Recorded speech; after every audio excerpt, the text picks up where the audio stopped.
pleasure to introduce the next speaker, Professor Goswami. Professor Goswami finished his PhD from Princeton in 1994. Then he was a postdoctoral at Harvard and Brookhaven National Lab. After that, he returned to India and he was a faculty member at TIFR for about 5 years. And since then, he has moved to IIT Kanpur in Department of Chemistry. He has published several research papers and also a book on nano computing published by McGraw-Hill.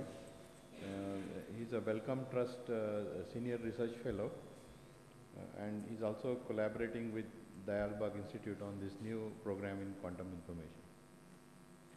It's a pleasure to be back at Dayal Bagh. This is better. And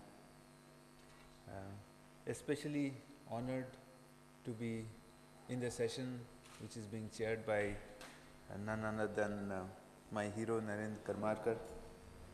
Quantum computing or anything to do with computing actually whatever enthused me was sort of, I would say, began by the ideas of two main people who influenced me in this area. One was who is the chair of this session and the other one was Ramani, who was the head of the NCST, National Center for Software Center in Bombay. So when I was in TIFR doing physics, I got into that area, and since then I have been exploring areas of quantum computing, and to me it is an area where we can ask questions which yet has no answers in a perfect sense, and as an experimentalist it's a wonderful situation because we are confronting frontiers where perhaps solutions are not yet known.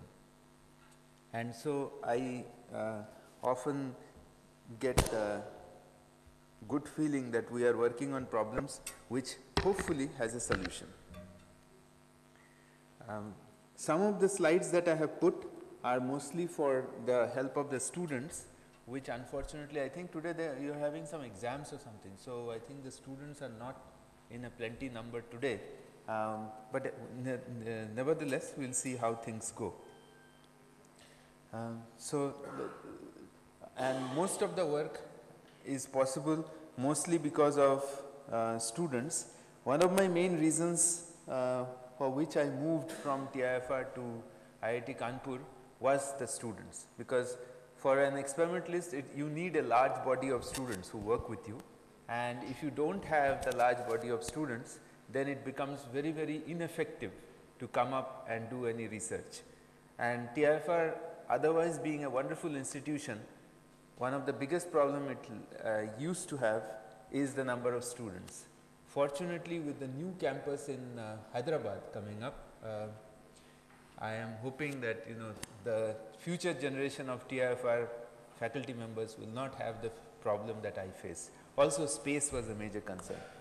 Without any further introduction, let me get into this problem that we are going to talk about. Until now, you have been hearing and listening lots of talks on the mathematical aspects of the problem. Today I have decided, this is perhaps my fourth talk in Dayal Bagh on the area of quantum computing in the years, and so today, instead of going into more of introduction and more of mathematical issues, I have decided to focus on what I am essentially known for, or what I essentially work on, which are experiments.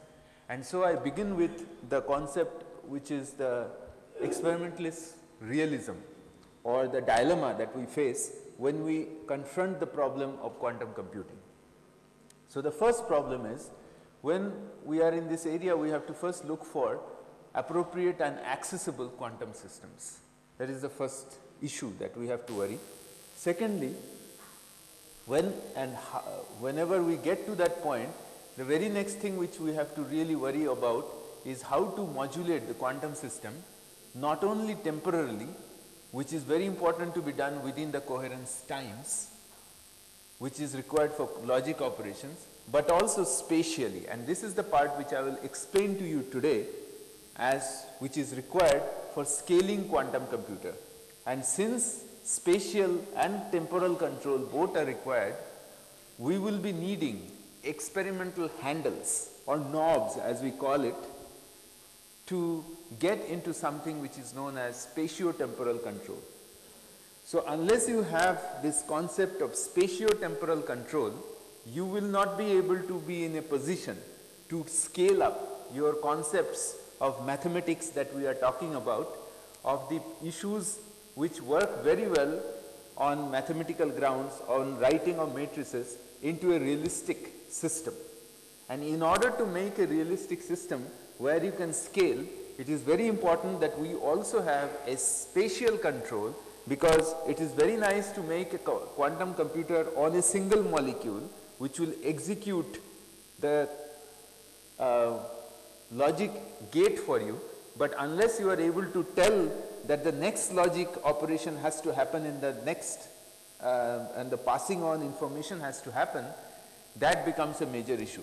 So the spatial control is one of the aspects which was sort of a miss, which I think, once again, I think Karmarkar had a hunt for it and sort of mentioned it in passing in one of the talks that he had given, where he sort of indicated that spatial control is one of the most important aspects if you would like to scale up quantum computing. So based on these concepts, as an experimentalist, I got the wind on the sail, let's put it that way, to try out these areas of spatiotemporal control, which in itself is quite a challenge as an experimentalist. Now, just to qualify, knobs are the experimental control parameters, and they need not always be the control parameters necessary for quantum objects. One of the ways to look at quantum mechanics is to say that you are going to look at wave properties, and whenever you have wave properties, the control knobs have to worry about interference principles. So that's why you write your density matrices, and that's why you propagate the things, and in computer science it's much easier to actually do these problems by using linear algebra. But when you are confronting experimentally the problem, you can have two different kinds of control knobs. One which is going to look at it from an angle of interference principle. So this is going to really have the control quantum effect, but there has to be other kind of control knobs which is not just going to have an interference effect, but something which can also change the efficiency or can change the way things are happening, so that you basically turn down the system, turn up the system, those kinds of things. And one of the things which you need about these knobs to be very carefully happening to you or giving the control about to you is the fact that you are on the quest looking for knobs which are uncorrelated, which can be independently controlled. That's even harder. Why is it necessary? Because you can simply imagine the concept of having a radio with just one single knob which simultaneously changes the channel as well as changes the volume. You are in a mess. You can't really go to certain channels at all because you won't hear any volume out there. So it is important to have two knobs which are independent of each other. So that is the reason why you are looking for these kinds of problems where you have to control these issues. Now, in order to do that, as was mentioned here, I think that the best way to finally achieve quantum computer is to go to solid state devices, because that is the most convenient system.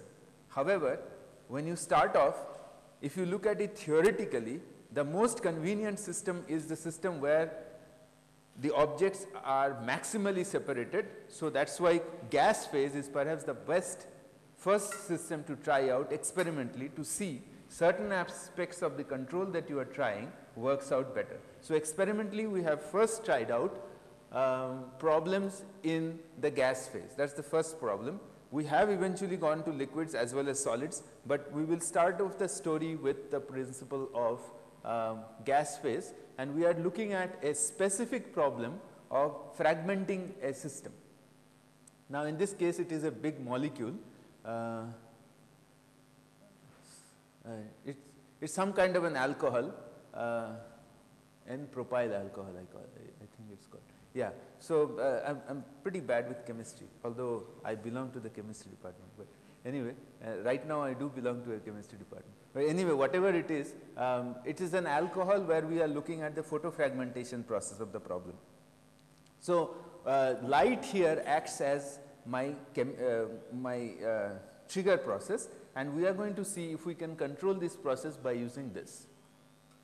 So typically in chemistry, trust me, this was made by my students, so they know much better chemistry than I do.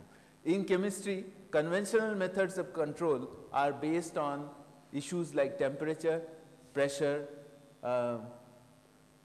concentration and things like that. And so these are the typical schemes. What we have done is we have actually used light, because laser is a light process, and light turns out to be a better process, because if you can use light as one of the ways to control, then the parameter is one of the things which will be much easier in your hand.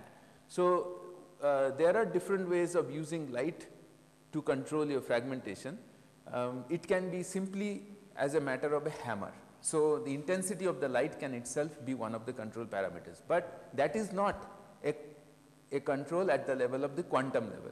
It is a control where, as I said, it's just a sound volume control. You can just increase the intensity higher and lower, and at certain points it's an audible situation, or at certain points the situation is not even audible. That means the system essentially is going to happen or not happen. So this is just an off-on situation. However, a much better control, which is like having to tune your frequency to the one channel that you want to listen to, is a much better control, and in that respect you would like to change the property of the laser pulse as to how that is, and see whether you can do a control on the fragmentation process. And we found out that the simplest process is to change the way the pulse character is. It's sort of like something where the frequency of the light is changing continuously within the time on which the light is on.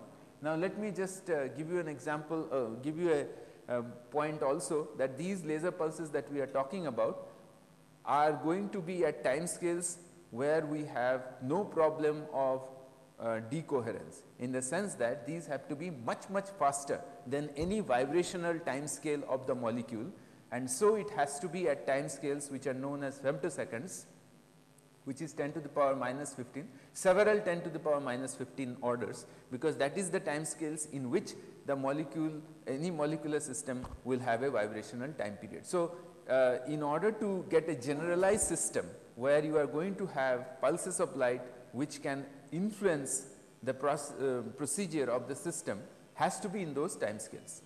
So that is why people use several femtosecond time scales to do this. Today technology allows you to go even shorter in time, and those are known as autoseconds, 10 to the power minus 18, and in those time scales it is in fact even possible to freeze the electronic motion.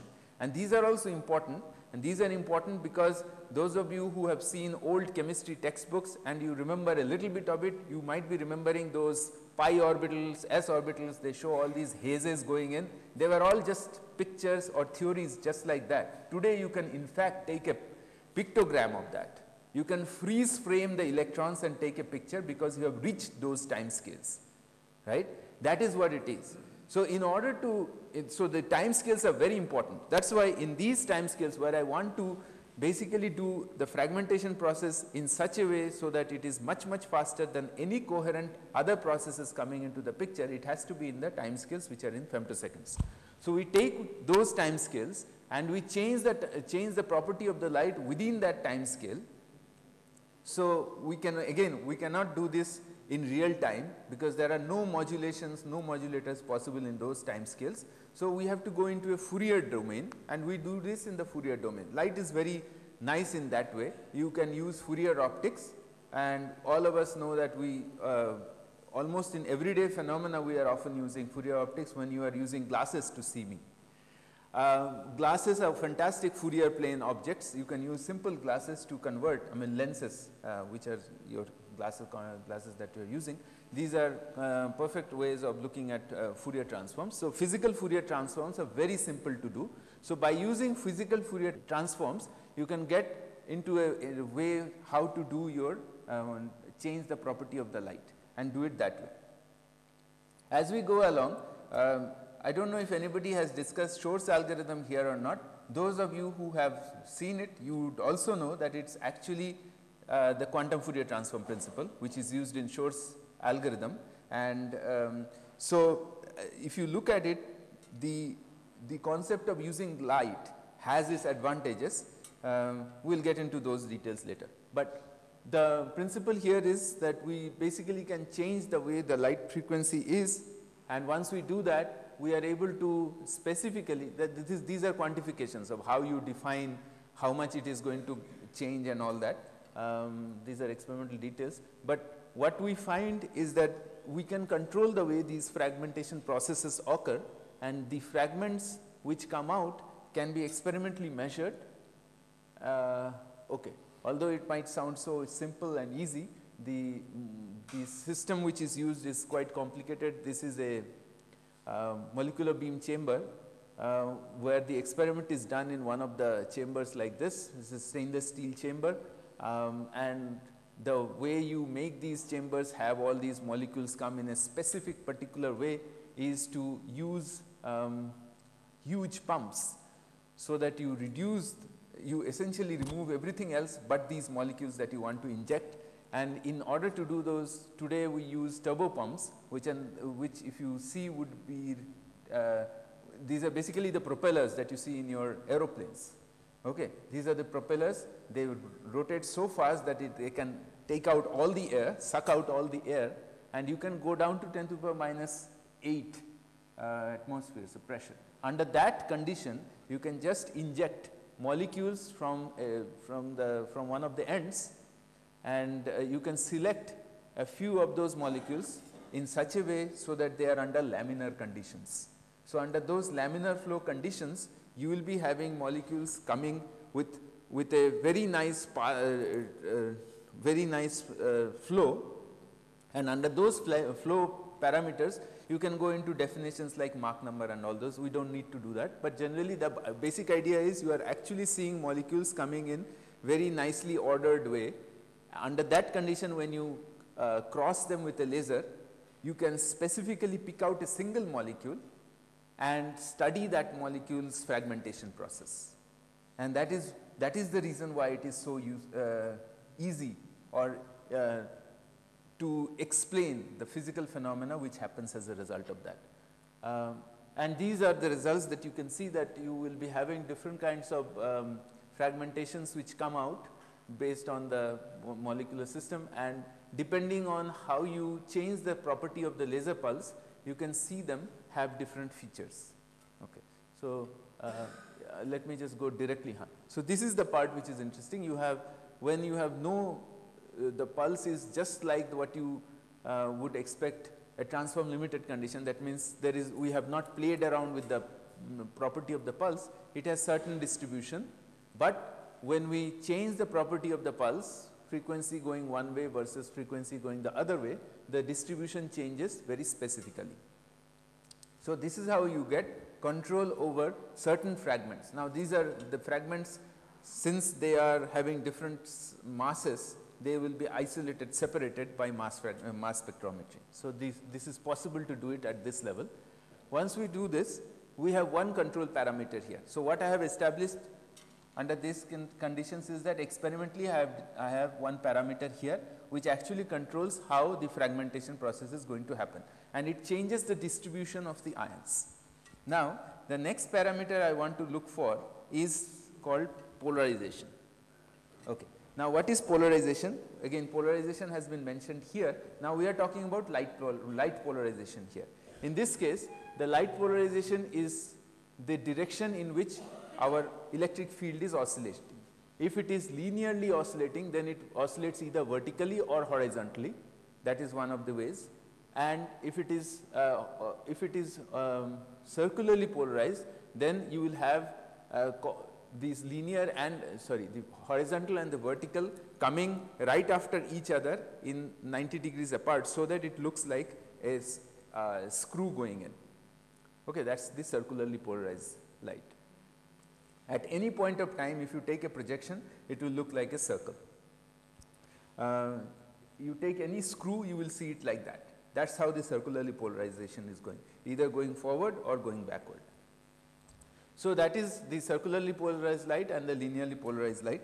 By the way, if you want to take, if you want to treat light as a quantum object, when you take its projection, projection is nothing but taking the measurement along one axis. The fundamental property of light, by the way, is the circularly polarized light. This is the light which has the plus 1, minus 1, the quantum numbers. The linear polarized light is in fact a linear combination of the two circularly polarized light. Okay. Often it's thought about in the other way, that you have, which is more fundamental, because linear polarized light is something which you often get, but generally circularly polarized light is the more fundamental quantum property, which if you have a measurement you will get an eigenvalue, whereas if you actually measure linearly polarized light in terms of measurement, you will not get the eigenvalue. It's a combination, it's a superposition result. So that is one of the things which is to be also noted. So here, however, we are not doing a single quantum system, we are not treating light as quantum. Here we are treating light as a classical situation, where we are having a screw kind of a situation, which is light going vertically or horizontally, and between the two we find that there is a control. One of them does enhances, and it goes through these kinds of peaks. These are all, again, these are all the fragments. Now, one of the things you have to notice here, this time I am not dispersing the fragmentation properties. All the fragments are there, they are just going all together, going up and going down. It's like a volume property here, right? Because I have treated it semi-classically, now the light parameter acts like a volume property. It is actually just taking all the fragments up or all the fragments down. It's not actually dispersing the fragments in their own control way, as you have done it with your frequency parameter. Because in the frequency parameter, you had actually taken a single laser pulse and you had changed the property of the laser pulse within that. But still, remember, in both the cases, they are actually not at the quantum level, because I am not taking a single photon of light in both the cases. These are many, many photons of light coming. And yet, in one case, I managed to pick the single property of the system, whereas quantum level property of the system, whereas in the other case I am actually picking it up on a different scale. So these are two different knobs, but they are knobs in a different way, and since they are working in these two different ways, they happen to be completely mutually exclusive of each other. So when I have a polarization going this way versus the frequency content of a laser pulse going the other way, then they are completely mutually exclusive. I can completely work on my polarization independent of my chirp parameter, which is the property of the laser frequency within the laser, within the pulse, and I can have them independently working of each other. So this was actually an interesting result, because it turns out that of all the quest of looking for knobs, it is not yet possible to look for knobs which are completely mutually exclusive. Almost all the knobs are connected in one way or the other to each other. Okay, and since both these knobs, control knobs, are not specifically possible to be pointed out as a quantum knob to start with, one of them behaving quantum mechanically at the end and the other one essentially remaining as semi-classical at the end, to the end, picks out, gives out two different parameters. And so what happens is, at the end you can get polarization only case, polarization plus chirp case, where you are actually dispersing and then showing them differently and then going through that property. So you can play a combination of these two now and try to see if these fragments can act like your qubits. Point is, at the end of the day, you are looking for qubits which is controllable at your hand, so that you can devise logic devices, logic problems for you. So this is one of the ways of looking at the problem.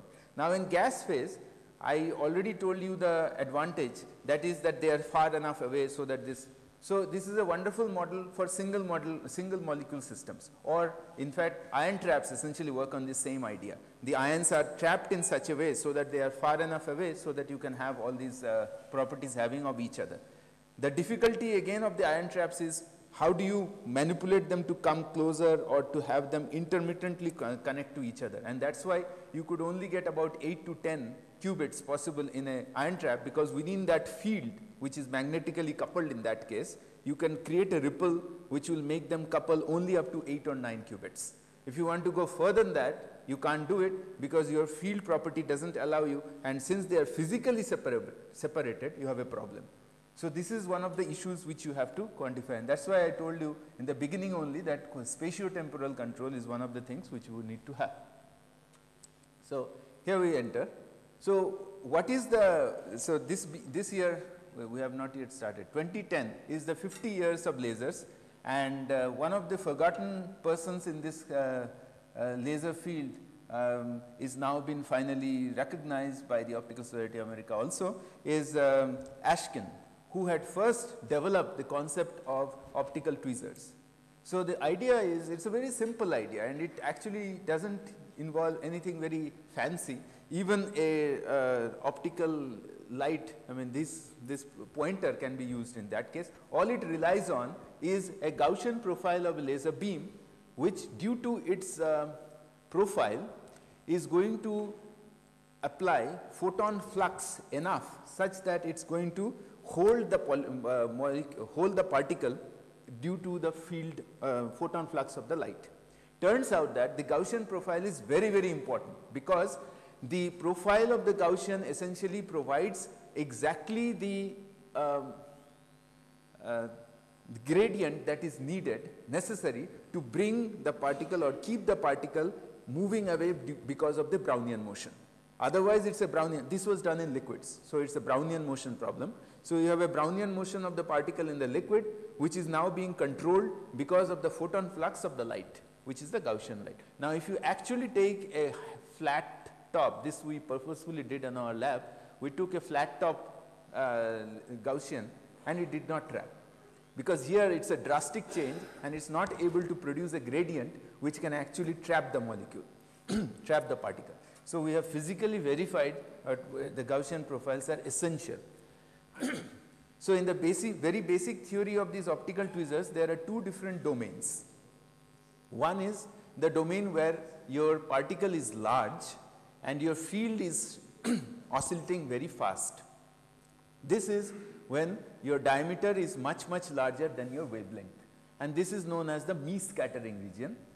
Names are not important, but sometimes they are told because it is associated with some scientists and we should show our respect to them.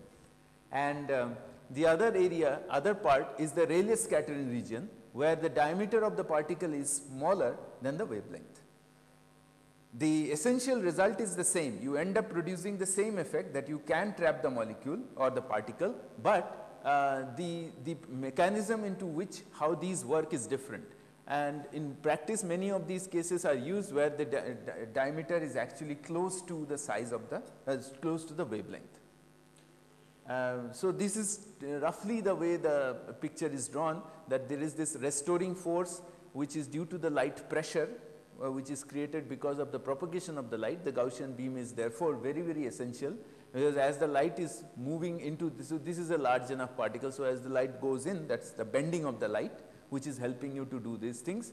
And so you get a restoring force, and you can in fact use a very simple harmonic oscillator principle to prove that you can show how this principle works. So here it's actually, that's why you use a focal, is a tight focusing lens which helps this process, so that the particle is always trapped right close to the focal point.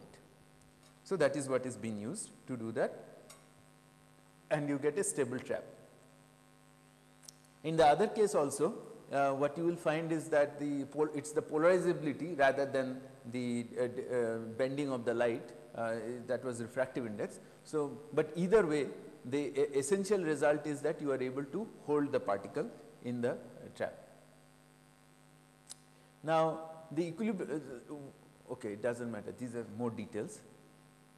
Okay. Now, what we thought about is that if we want to bring in temporal nature to this entire problem, then we have to bring in a pulse laser light, not these kinds of lasers which are continuously coming, because I don't have any control on time in these cases. So what we did was, we went to these laser pulses which we use for controlling, because we, as I mentioned to you before only, if we want to do any kind of molecular level control, it has to be in the time scales which are in these several 10 to the power 15 minus 15 seconds. So what we did was we used the same technique, and it turns out that it also does the same job. In fact, it gives us additional advantages. What is the additional advantage? The viewing of the problem becomes much easier, because femtosecond pulses, each of these pulses have so much of an intensity that it can induce a process which is known as 2-photon fluorescence. Means it will end up lighting up a fluorophore which otherwise would not be showing itself up because of the intensity of the laser pulse that is present there. Okay, so femtosecond pulses are impulsive pulse region pulses which create enough, which creates results which are otherwise not possible, because it is able to induce those kinds of processes. So you can actually use a coated fluorophore which will be simultaneously trapped under this domain, and you can observe it much more easily. That is one advantage. Secondly, it can also help us in ways where we have to achieve a lot of intensity. So for instance, if you go down in size, it turns out that the intensity of light that you need to trap the particle becomes larger, because the Brownian force, Brownian motion is faster. So since the force, since it is faster, the restoration needs to have also a much higher force. That means you need lot more intensity of the laser. Now as you increase your intensity of the laser, it turns out that it also imparts heat. So that is not going to help you, it's going to hurt you. So heat, you want to reduce the heat, thermal load. Secondly, you also want to actually reach an intensity level which is required to get to these kinds of trapping. A very nice situation is achieved when you have very short pulses, because your intensity, instantaneous intensity is very high. So you will be able to achieve the intensities that you need, and yet you will be in the region where you have not violated the heat principle to that limit. And we were able to use that principle. This is basically the setup. Generally quite an elaborate situation where you are able to also image it. So it's almost like a microscope in some ways. And you can see the light going in and doing this. And here is the example of these cases. There are two ways to observe this. One is by looking at the backscattering of the light which is going to hit the particle, and you can see the backscattering of it. So you have a background there, and in these cases you can see the background also. So this is the place where the light is going, and when the particle comes you can start seeing it. Okay. Now when you are looking at the 2-photon fluorescence, you can as well look at the fluorescence only, and in that case you don't see any backscattering. So it actually becomes much more easier to see it. So with a pulse laser, this approach is possible, whereas this is not possible for the other continuous lasers. That's the typical trapping problem. So this is one thing which you have an advantage with. Secondly, the other advantage that you get is the fact that you can now go to smaller and smaller particle and still trap them. And in fact, this is an example of a 100 nanometer latex bead, which is otherwise very difficult to trap with a continuous wave laser because of the intensities that are necessary to trap these kinds of particles. But in our particular case, we can easily do that, and what we have landed up in is in a very interesting situation where we can in fact get to a situation we have trapped one particle, and we have now, it has come to a point that my trap size is such that I can, physically you can think about a potential. So the one particle goes in, and after a while a second particle can go in. And since you can get two particles going in there, if you choose particles which are not going to aggregate, then those two particles are independent of each other. At some sweet other time it might just decide to come out. In fact, we have seen those kinds of graphs also, which I don't have it here. Maybe in the next slide I might have. No, not here, sorry. So, now that gives us another very interesting situation to study, which is if you have a trap where you have actually put in now nanoparticles coming one after the other, and we can now study how they interact when they are actually close enough in a potential where they are almost like a non-interacting. In classes we teach, most of the time we teach two non-interacting particles in a one-dimensional box or something. When we teach them, we often take these examples, but which never experimentally can be shown. This is perhaps an example where you can actually experimentally show these kinds of phenomena happening and things. So, okay. So, that's that. Now, since I was talking to you about experiments, I got enthused and put some more of those experimental issues here.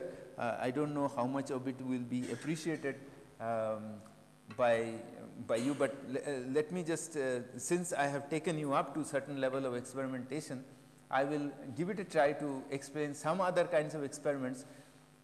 And the whole story in our particular case of quantum computing also started off with another perspective, which perhaps is important to let you know. That is, many a times you ask the question, why quantum computer? Let me play devil's advocate at this point. If I am on the funding agency side, I will say, why should you have anything to do with a situation which might not even ever happen? Because we had predicted some years ago, and many people had predicted, I think it came from IBM and other places also, that in a while it will come to a point that your computing will require quantum mechanics, because you will be confronted by it by the size principle. But yet today we have brought down the sizes, still following the Moore's law, and we are not yet finding quantum mechanics hurting our calculations. Okay, you are still happy doing away computing with all these computers which are all classical. Now, if that is the question, then many times your funding agencies will not be very happy to plate out quite a big sum of money for kinds of things that we would like to do. Now, if that is the way it is, then we have to also show that quantum mechanics or quantum computing has something which is very important, which is the back action. And what is the back action? In fact, it's almost like asking, why is NASA supported when NASA doesn't give anything to you on your plate? Turns out NASA gave us the microwave oven. So, on a daily life, is it something that you would actually be gaining? Yeah. If you would be doing quantum computing. So, to look at it that way, it turns out that many processes or many developments which are happening in other areas of science have some kind of a connection to some of these developments that we want to do. Very recently there was a paper, it is still on the ASAP of Journal of Chemical Physics, which came out, which talks about looking at NMR signals from bovine mouse or something in such a way which is much better than any other NMR techniques which have been used before, by using a pulse sequence which was used for the 8-bit quantum computing, which was done by which was done earlier.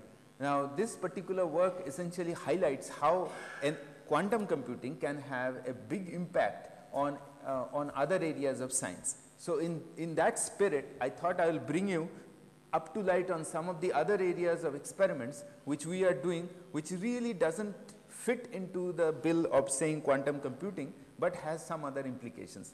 So, I would like to bring you to tune with biology or something to do with biology, where all these light based studies that we are doing has some impact. One of the things which we are interested is to develop microscopy, because it links very well to all these tweezer work and whatever we are doing. And what we have found is that we are now in a position to do control on a microscope. So, this is just it has just come out in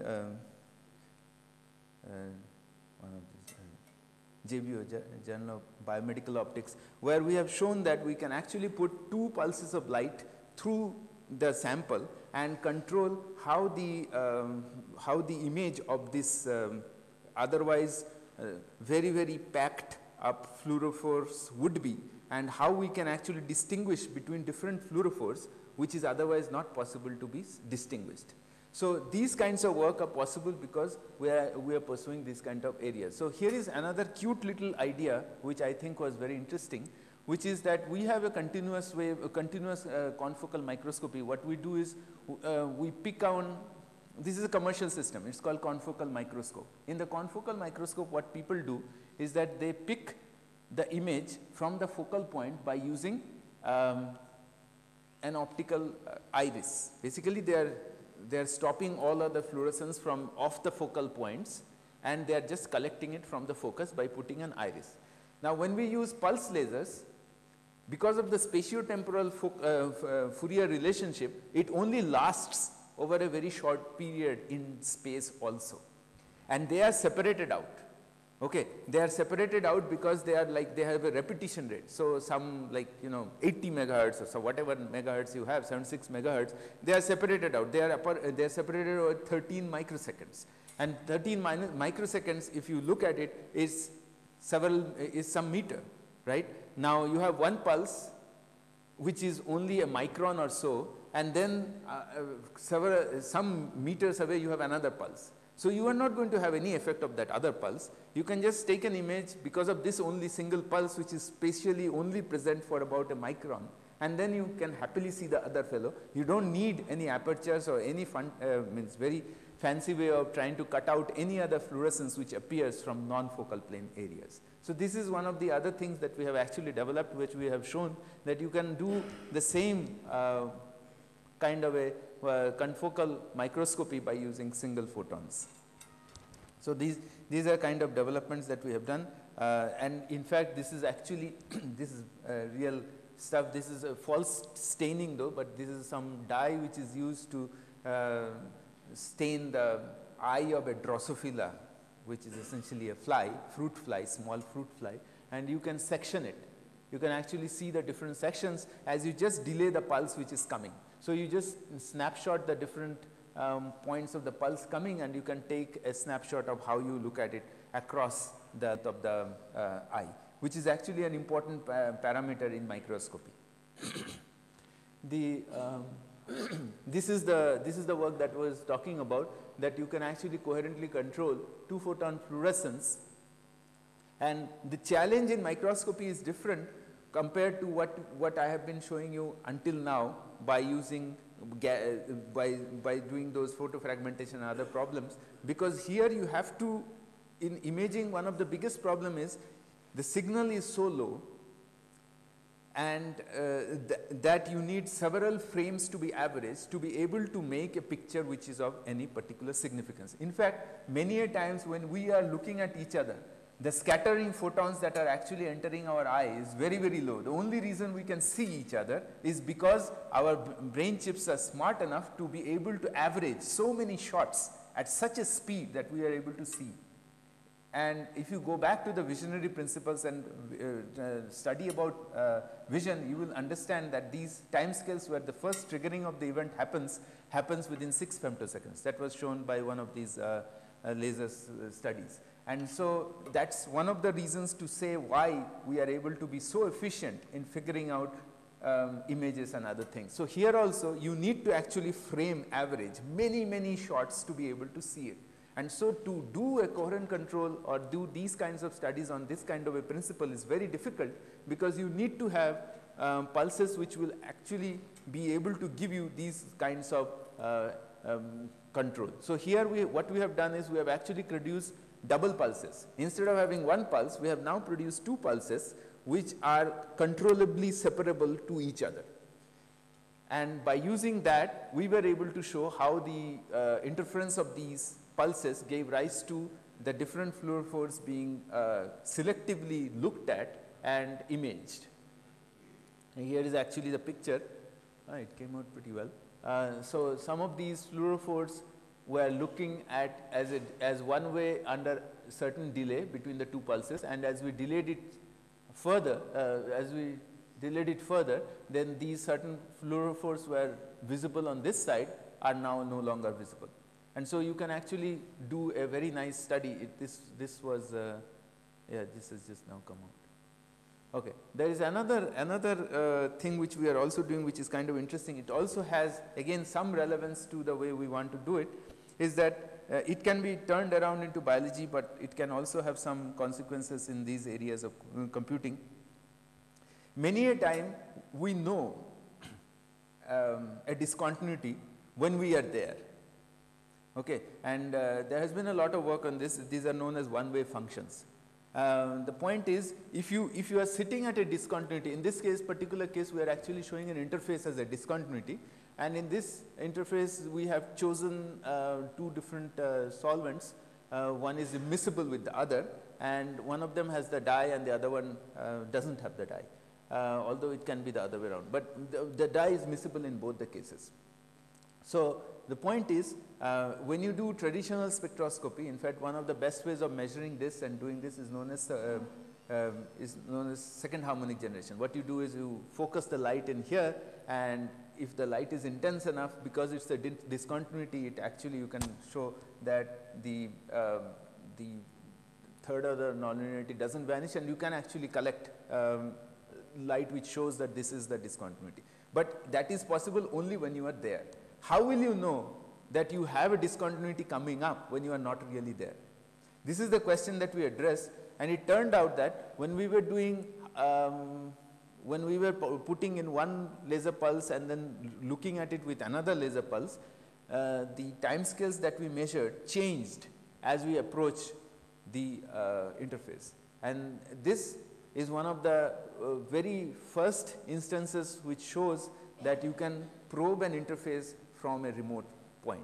So this is like remote sensing an interface, which turns out to be a very important technique, because this is one of the very few ways. What it essentially is measuring is a transport.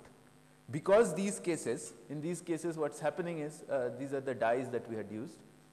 This is how actually it looks as you are approaching from the bulk to the interface. It shoots up. And actually you can go through, you can choose some solvents where you will see the effect of the interface exactly, where in both the cases, suppose there are dyes, those are interfaces which have that kind of a situation, then you can show, and you can see those two different cases. This is generally the principle here. What happens is that you have different layers. Technically this is known as dichloromethane, this is water anyway. And this is a dye which I have cartooned it as a water loving end versus a water non loving end, and because it has a water loving end, it wants to go there, and so you have a transport. And once you have a transport, what you are actually measuring, what I showed, was the transport mechanism. The lifetime was changing because of this transport mechanism, and so now we can measure that an interface is coming by just measuring the transport process. So that turns out to be a very interesting technique. And so finally I have this slide which shows you the plethora of the stuff that we are trying out in our lab. Everything is almost all based on this principle that we can actually modulate the light pulses as we want through our through our Fourier transform technique. Light, as I said, allows you to make itself into Fourier transform by putting it through a. So here what we do is we use a grating and a mirror, but curved mirror. Basically grating lens combination puts into a Fourier domain, and in the Fourier domain the time is not an issue. You can spatially modulate it whatever way you want, and we use an acoustoptic modulator which can be controlled by an arbitrary waveform generator, and based on that you can write the information that you would like. This also works very nicely for optical communication. And all these DWDM principles, which is dense code modulation methods, are based on this principle. And you come out and you get the pulse output, and you can have very nice delays with respect to each other, as well as you can produce all kinds of modulated pulses. And with these you can do many other things. We have shown you, I have given you some glimpses of studies. What we are actually after is we would like to put multiple pulses in such a way so that we can attain whatever the NMR people have achieved, which is the two-dimensional spectroscopy, where they have managed to show that they can measure very reliably the time scales of different species, how the decoherence happens and things like that. You can pick that up, and if you can get there, then who knows, you know, you might be replacing part of MRI studies by these kinds of things also, because that's the principle which is used in MRI. The advantage of the all optical scheme is the fact that people with pacemakers can be made available to these kinds of techniques, because somebody who has a pacemaker cannot be put into an MRI, he will freeze to death. Anyway, so those are the principles that we are after. So we keep the funding agencies happy, and they keep us happy by letting us do quantum computing also. And technology involved are quite a few. This is a fiber-based laser. This is a large frame amplified laser system which is used for many different repetition rates and different wavelengths and things that we use. This is the microscopy part where we have commercial microscope as well as home built microscope. To make sure that this looks home built all the time, we have put a torchlight on the top, a flashlight. And these are our polyshapers, and this is our beam chamber. So with these, I definitely have to thank the strong group of students. As I said, this was one of my reasons to moving to IIT 5 years ago, more than 5 years now. And the student base has really helped us getting into whatever we are today. And I'm very happy that, you know, this guy is now in UC Irvine, this guy is going to Stanford, this fellow is soon going to go to Cornell, and so other, let's not discuss that, those things. We hope that they will again come back and serve whatever we are trying them to do. And with that, I would like to thank you. Any questions? With regard to this lifetimes at the interface with the dye and water, suppose, did you see the lifetime changing, I mean, without any water? No, it didn't change. It didn't change, because most of the time, you know, like when you have, as you go to the excitations to the surface, normally self-absorption actually quenches the lifetime. Actually, you see a sharp reduction in the lifetime. It's a well-known process, because self-absorption actually leads to the fall in the lifetime. I mean, is it that, you know, self-absorption, probably, you know, when you go to the interface layer, because water anyway does not absorb, I mean, does it lead to, I mean, without water also probably you may see the change in the lifetimes? Yeah, we did those experiments, it didn't change. Also, we did these experiments under various different concentrations.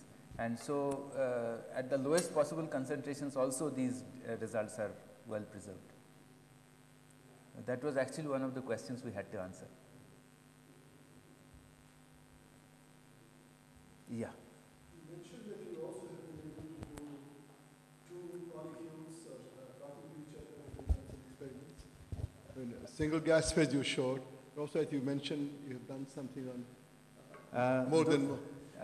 Yeah, so I don't have that graph here. What we have managed to do is when this was in, this is in connection with the optical trapping,